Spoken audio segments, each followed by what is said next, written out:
Olá, patriota! Hoje é dia 30 de agosto de 2022. Começa agora o Jornal Foco do Brasil, Compromisso com a Verdade. Muito prazer, eu sou Leonardo Miller e a partir de agora estaremos juntos nesta primeira edição. E sempre às 8 da noite, a segunda edição é comandada por Cleiton Basso. Desde já, confira se o sino de notificações está ativado para receber as nossas atualizações e ficar sempre muito bem informado. Além disso, deixe o seu comentário, participe do chat ao vivo. O Foco do Brasil é um jornal independente e feito para você. Então curta, compartilhe esse vídeo e se torne membro do nosso canal. Vamos agora às principais manchetes desta edição. Em conversa com a apoiadora, Bolsonaro se emociona ao relembrar facada e trabalho pela educação.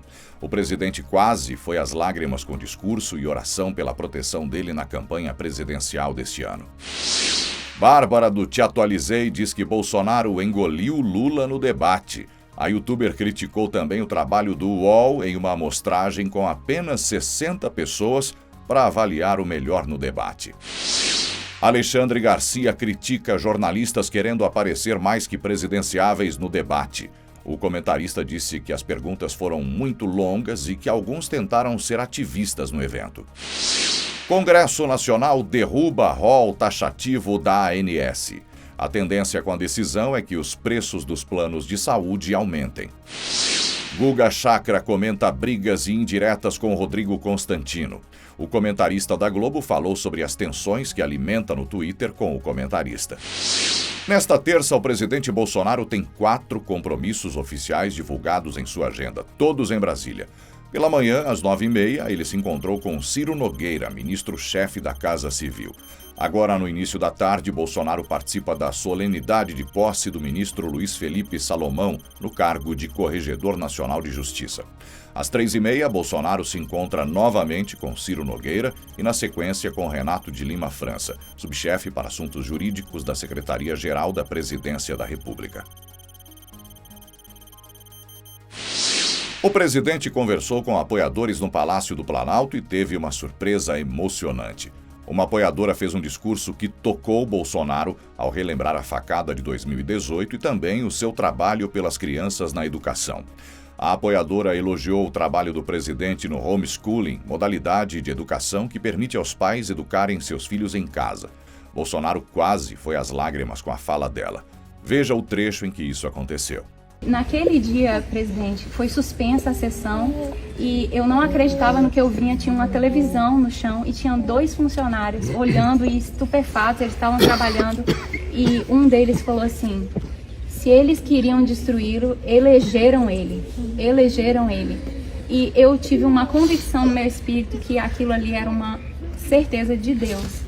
E ali, nós estamos há 1 semana daquele acontecimento, não é mesmo, presidente? Foi há 1 semana do 7 de setembro.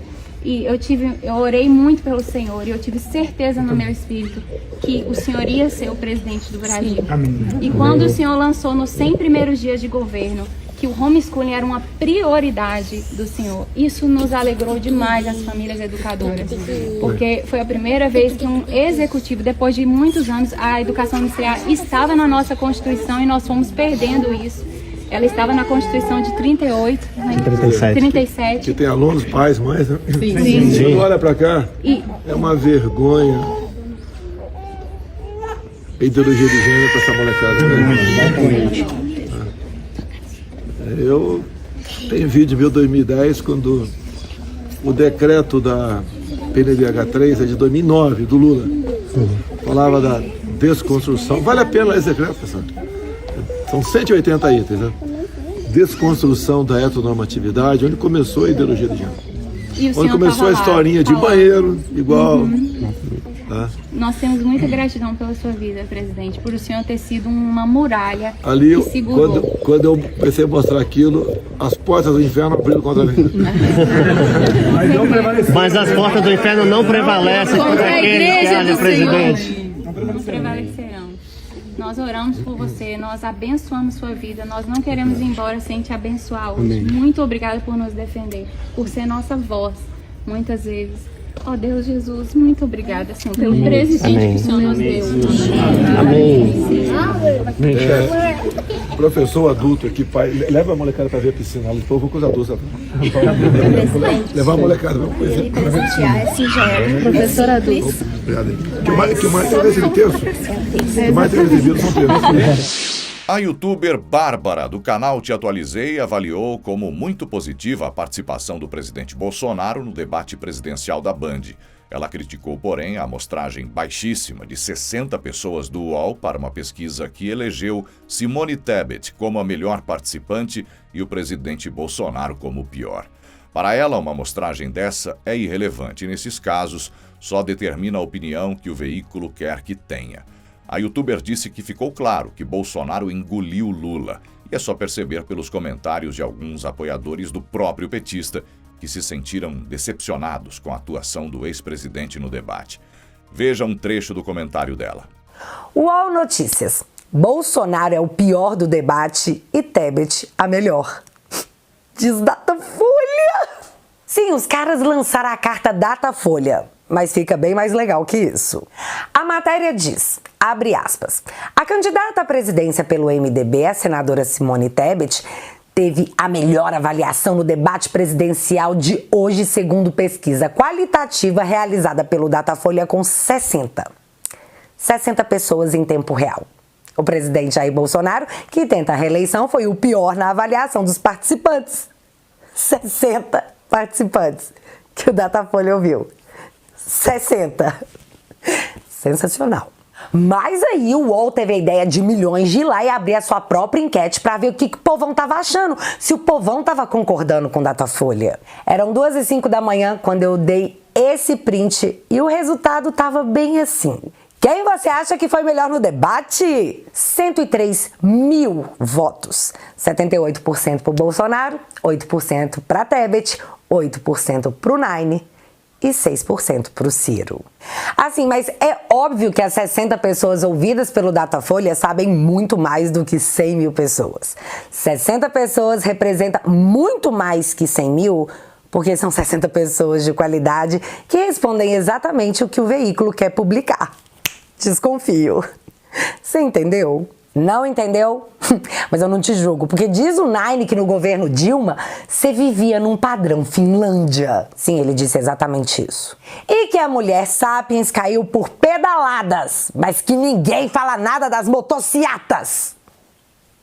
Mas o que uma coisa tem a ver com a outra? Não faz sentido!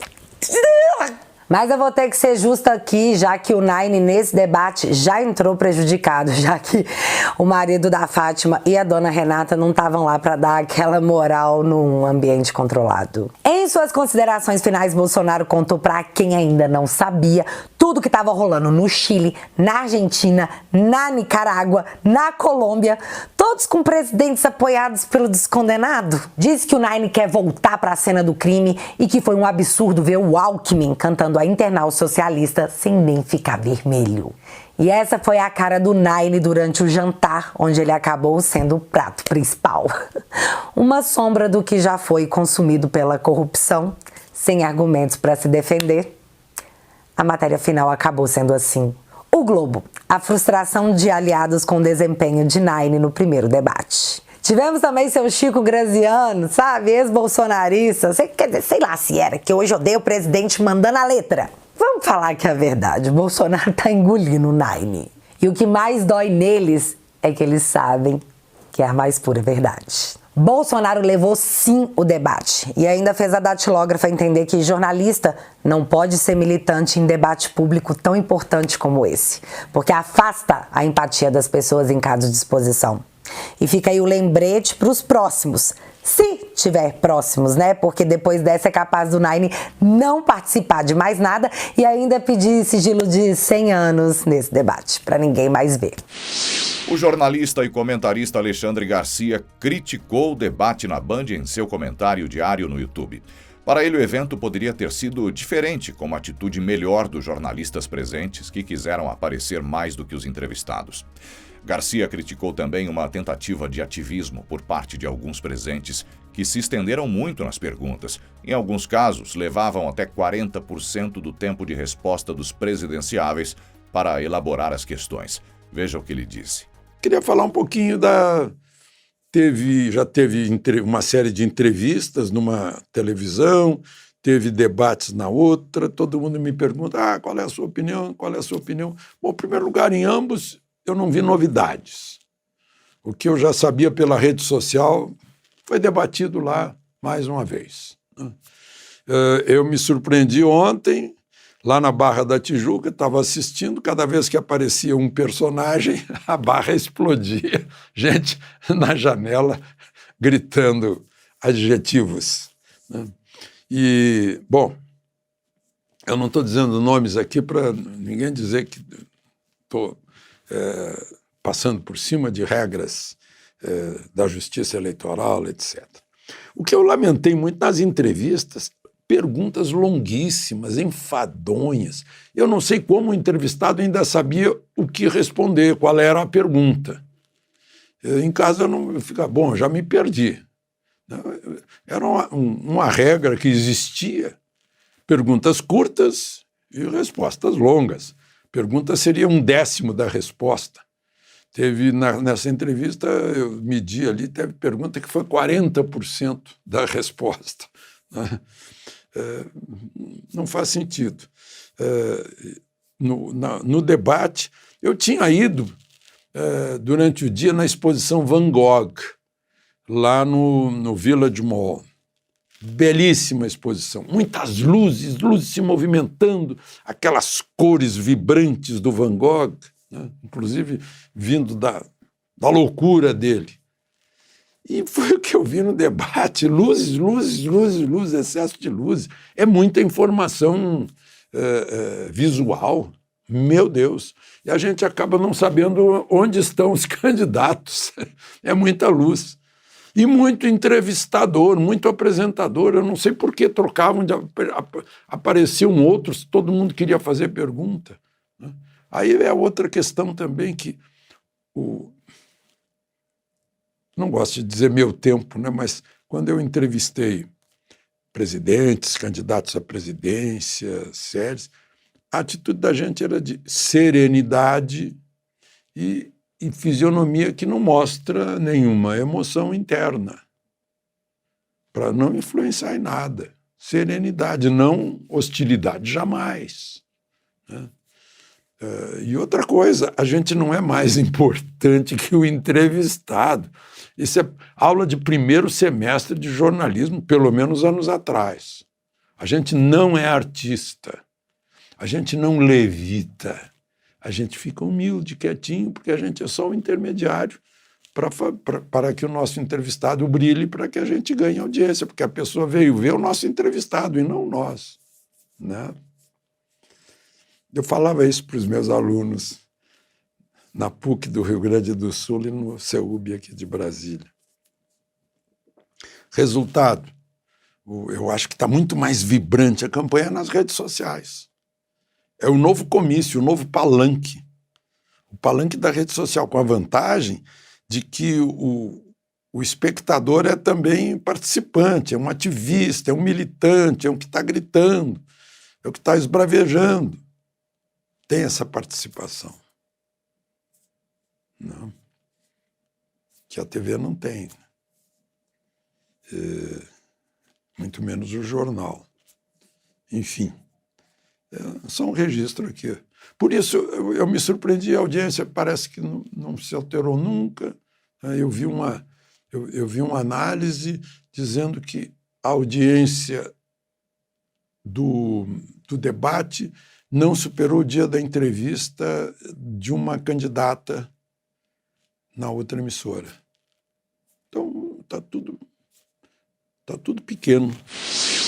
Na última segunda-feira, dia 29, o Congresso Nacional derrubou o rol taxativo da Agência Nacional de Saúde, determinando que os planos de saúde devem analisar o tratamento e medicações que estejam fora da lista da ANS para liberação ao paciente sem a necessidade de judicialização. O deputado federal Dr. Luiz Ovando, do PP do Mato Grosso do Sul, que participou do grupo de trabalho que traçou as diretrizes para o projeto aprovado, falou sobre a decisão e explicou brevemente o que muda neste momento. Segundo ele, há a possibilidade de que os planos de saúde repassem os custos do tratamento ou medicação que estejam fora do rol para a mensalidade do plano. O aumento, disse ele, é quase inevitável e cabe agora aos agentes fiscalizadores estarem de olho em preços abusivos. Em entrevista ao podcast 8 Minutos de Rafinha Bastos, o comentarista da Globo Guga Chakra falou sobre as brigas constantes e indiretas que tem com o também comentarista Rodrigo Constantino no Twitter. Respondendo a uma pergunta enviada pelo público, Guga disse que evita entrar em conflito com o comentarista e que apenas responde quando questionado. Vale lembrar que no início do ano, Guga Chakra disse publicamente a Constantino que ele deveria sair do sofá na Flórida quando o comentarista falou sobre a vacinação obrigatória contra a Covid-19 no Canadá. Veja o que Guga disse. Guga, seguinte, eu... Estouramos o tempo já? Não, tamo bem, mas só que uma galera mandou umas perguntas aqui e eu queria fazer algumas dessas perguntas que a turma me mandou para repassar para ti, tá bom? Se por um acaso alguma dessas perguntas você falar, não me interessa responder isso, você fala, Rafinha, eu não vou responder e tá tudo bem. Muita gente me perguntou, inclusive esse cara aqui, o Saldanha Cesarino, sobre a tua treta com o Constantino. O Constantino? Da onde surgiu isso? Eu não sabia dessa história. Eu fiquei sabendo através das perguntas. Com o Constantino é o seguinte, ele bate escreve boca? Não, nunca, jamais. Jamais. O Constantino escreve um negócio, por exemplo, se ele fala de mim, aí eu só respondo com ele e falo, oi, Rodrigo, e daí eu explico embaixo. Entendi. No Twitter, você responde? Jamais, eu nunca entro em briga, não. Não? Você não é um cara de briga, Hugo? Não, de brigar no Twitter, não brigo com ninguém. Mas você é um cara que quando você era mulher que você brigava? Mas, sim, você brigava? Tipo, você era um cara que... Não, nem no polo, nada. Nada? Não. Não consigo imaginar, né? O Guga brigando, né, Virgínia? Não Guga brigava. saindo na mão. Era folgado, mas eu não brigava, não. Nunca briguei, não. Isso não. E daí, mas com o Constantino era nessa coisa, daí eu respondo ali. O que você acha da figura do Constantino? Pode abrir o teu coração, ele fala tão mal de ti, o que te custa falar mal do cara? Deixa, depois eu te mando ali, mas O Constantino, ele aí quando a galera começou a me mandar, eu comecei a procurar e saber o que era. O cara te enche de desaforo o dia inteiro, cara. Entendo, mas eu sempre respondo educadamente, por isso que ficou. Entendi. Eu só provoco muito no futebol. O São Paulo. O São Paulo. Esse é. O São Paulo é a minha. Entendi. Não é o Corinthians. A pedra no teu sapato. É o São Paulo. Eu chamo de São Paulinho, tem rede social e tal. Entendi. Mas eu sofri muito bullying de São Paulo. Agora você tenta dar a volta por cima. Agora que eu tenho poder na mídia... Essa coisa de congelar, sabe? Que eu saí do Brasil, Palmeiras Série B e tal... e de repente você vê o São Paulo, sabe? Era uma coisa que você lembra. São Paulo, você deve ter uma coisa com o Grêmio, né? Que o Grêmio ali nos anos 90, de repente o Grêmio ali... Sim, mas aí em 2006 nós somos campeão do mundo, entendeu? Então tá tudo bem. Não devo nada pro Grêmio, não. Tá tudo certo. O comentarista Rodrigo Constantino analisou o panorama atual de benfeitorias do governo Bolsonaro e, parafraseando o jornalista J.R. Guzzo, da Gazeta do Povo, disse que o presidente está fazendo mais pela reforma agrária do que Lula jamais fez. Para o jornalista, a direita entrega resultado e a esquerda entrega apenas narrativas. Quando o jogo democrático é jogado com perfeição pelos conservadores, a oposição se desespera. Eles estão nervosos, porque, como diz o mestre Guzzo, o Bolsonaro fez mais pela reforma agrária do que Lula, muito mais. E isso é insuportável para o MST, que vai fazer baderna criminosa para impedir que o INCRA dê título de propriedade para assentados. Diz o Guzzo. Essa entrega está sendo feita pelo governo e a esquerda brasileira não admite, simplesmente não admite, que esse governo antidemocrático, entre aspas, e sabe lá Deus quanta coisa mais, faça o que ela jamais foi capaz de fazer. Meus caros, a direita entrega resultado. A esquerda vive de narrativas, de populismo, de demagogia. E quando a direita aprende a jogar minimamente o jogo democrático, isso leva a esquerda ao desespero. O que eu quero dizer com isso? Um pouquinho mais de mensagem embalada para consumo popular. Auxílio emergencial para milhões de brasileiros que realmente precisam de algum grau de ajuda do Estado com estratégia de saída, mas neutraliza o voto de cabresto do PT no Nordeste. Eles estão desesperados. O PT gritando, o Lula gritando, parecia bêbado. Pega o dinheirinho e vota contra. Eles espalhando fake news, o Danones podre e companhia, de que o Lula vai, o Paulo Guedes vai tirar o dinheiro ano que vem. Eles estão desesperados. Por quê? O governo Bolsonaro aprendeu a jogar o jogo. O Paulo Guedes sempre me dizia isso. E com crítica sincera. Falava, Rodrigo, nós liberais somos um fiasco no departamento de marketing. E aí fica um bando de coisa. O Bolsa Família é voto de cabresto, é compra de voto, é compra de voto. Fica todo que é liberal condenando o Bolsa Família, que dentre todos os programas sociais é o menos pior, porque dava dinheiro na mão do pobre, em vez do Fome Zero, que queria criar restaurante popular. Vocês lembram disso? E do fracasso que foi? E aí fica lá o liberal condenando com a tua energia toda o Bolsa Família e deixando passar do lado o elefante, o BNDES financiando um bando de empresário amigo do rei com bilhões e bilhões. Para atender 30 milhões de famílias aqui, usava o mesmo subsídio para atender aqui meia dúzia de grandes corporações. Muito bem, assim chegamos ao final de mais uma edição do Jornal Foco do Brasil. Novamente, não se esqueça de se inscrever no canal. Seja membro. Não perca hoje à noite a segunda edição do Jornal Foco do Brasil com Cleiton Basso. Até amanhã.